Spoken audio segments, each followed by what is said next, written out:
ஒரு டீ.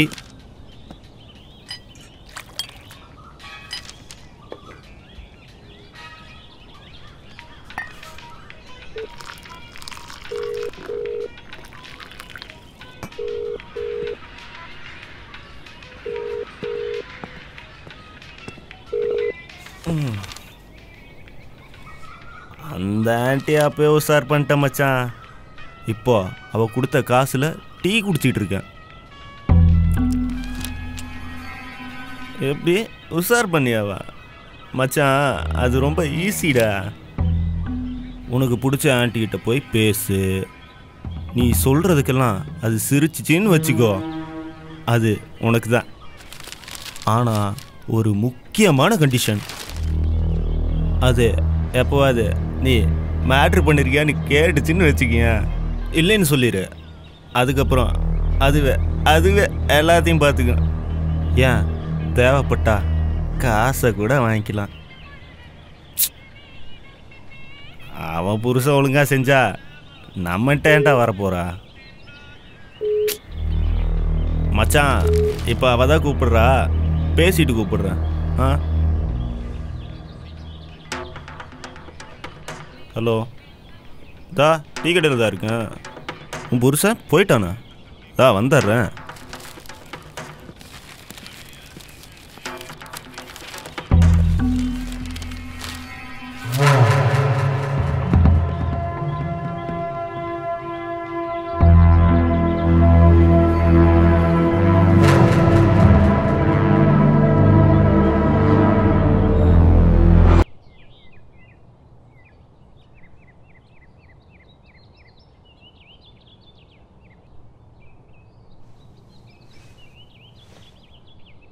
உனக்கு பிடிச்ச ஆண்டிகிட்ட போய் பேசு.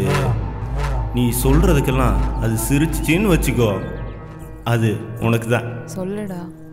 வெளில தான். நீ என்ன பண்ணிகிட்ருக்க? சாப்பிட்டேன். நீ சாப்பிட்டியா?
ஏங்க சொல்லுடி.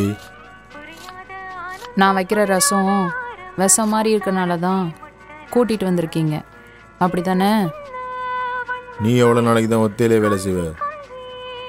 அதான் உனக்கு ஒத்தாசை இருக்குமேனு வர சொன்னேன்.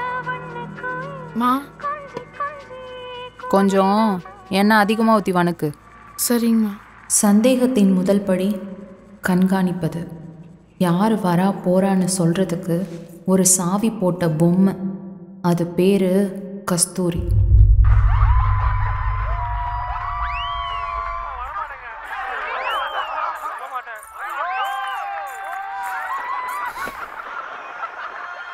எங்கே போயிட்டு வர?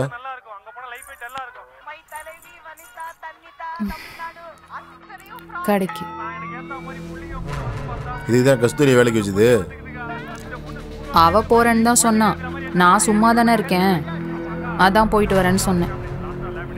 நீ சும்மாவே இருந்தாலும் பரவாயில்ல, வீட்லயே இரு. இப்ப எதுக்கு மூஞ்ச காட்டுறீங்க? போனதுனால என்னாச்சு? போகக்கூடாதுன்னா போகக்கூடாது, அவ்வளவுதான். கஸ்தூரி ஐயா, சோத்த போடு, பசிக்குது.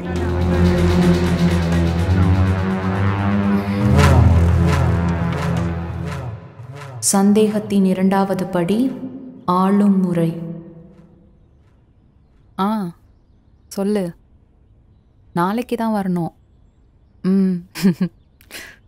நீ என்ன பண்ணிட்டு இருக்க? ஆ ஆ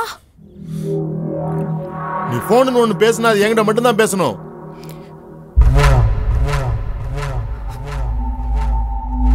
புரியுதா?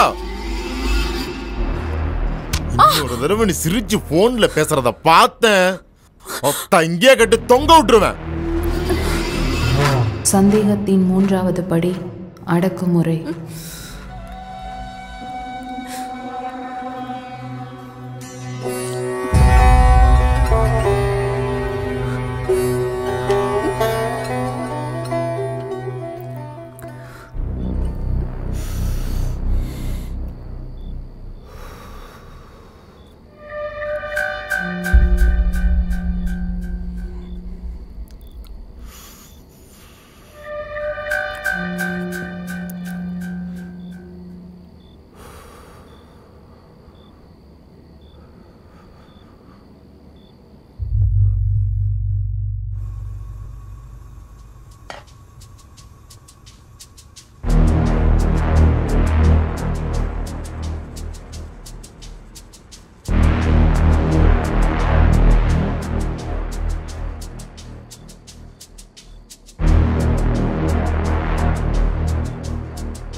ரேணு தூங்கிட்டாளா?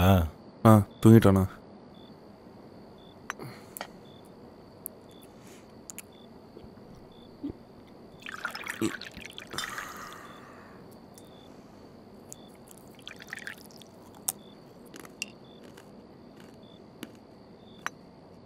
ஒன்றரை ஏக்கர் எவ்வளோ வரும்? அந்த ஊருக்கு எப்படியும் 2 கோடிக்கு மேலே வரும்.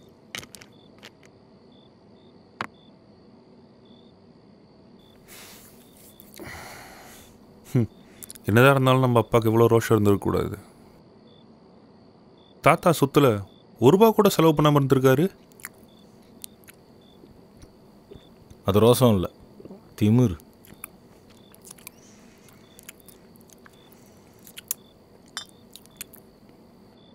சரி, என்னமோ அதான் இப்போ நமக்குன்னு ஆச்சுல்ல.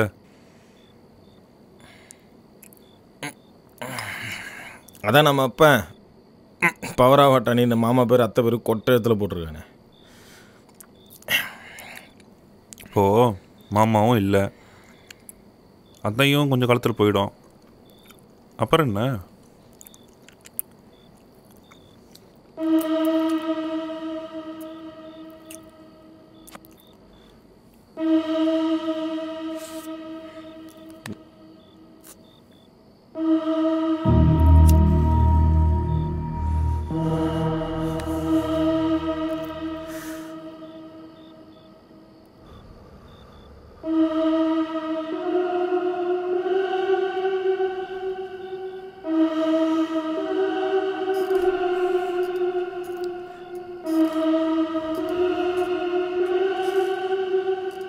அன்னைக்கு நீ என்ன சொன்ன? நமக்கான காலம் கூடி சீக்கிரம் வரும்னா?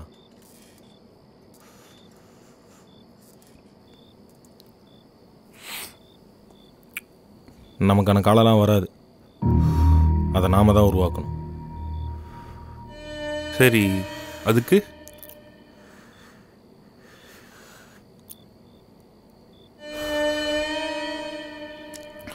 அண்ணே அதை மட்டும் சொல்லிடாத.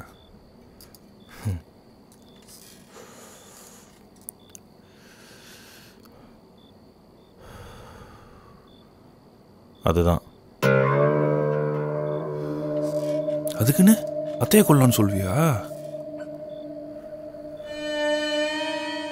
ஆமாம் அண்ணா, உனக்கு போதை ஓவர் ஆயிடுச்சு, போய் எஞ்சி போய் தூங்கு. யாரை வந்து எதில் மாட்டி விட்ற?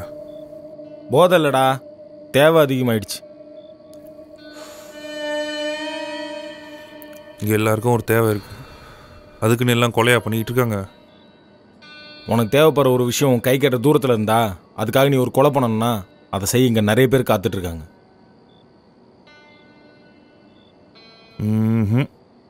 நீ என்ன சொன்னாலும் சரி, என்னால் அதை ஏற்றுக்க முடியல.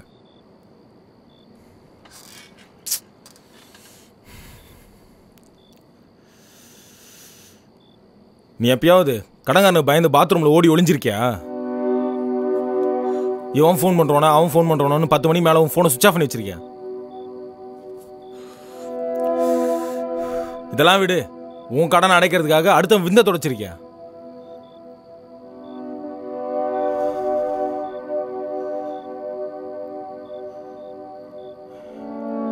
நான் இதுலேருந்து வெளியில் வரணும்னா அதுக்கு ஒரே வழி இதுதான். என்னை விடு. நீயும் ரேணுவும் இன்னும் வாடகை வீட்டில் தான் இருக்கீங்க. இன்னும் கொஞ்ச நாள் குழந்தை வரப்போகுது. அதுக்குன்னு ஒரு நிரந்தர இடம் வேணாம். அது இல்லைண்ணா, நான் என்ன சொல்ல வரேன்? புரியுதுடா. போலீஸுக்கும் கேஸுக்கும் தானே பயப்படுற. இது கொலையா தற்கொலையான்னு தெரியாத அளவுக்கு நான் பார்த்துக்கிறேன். எப்படி? 100 உலகத்தை என் கையில் வச்சிருக்கேன். இது போதாதா? நீ என் கூட இருக்குன்னு மட்டும் சொல்லு. பிசிறே இல்லாமல் நான் பண்ணுறேன். அதையும் மீறி போலீஸில் மாட்டினாலும் உனக்கும் எனக்கும் ஒன்றும் ஆகாது. அண்ணே, நான் என்ன சொல்கிறேன் கொஞ்சம் கேள.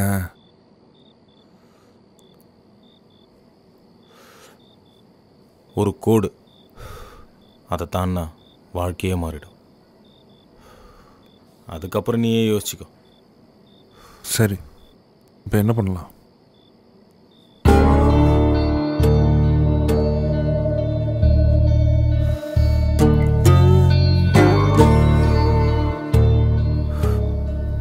சொல்கிறேன்.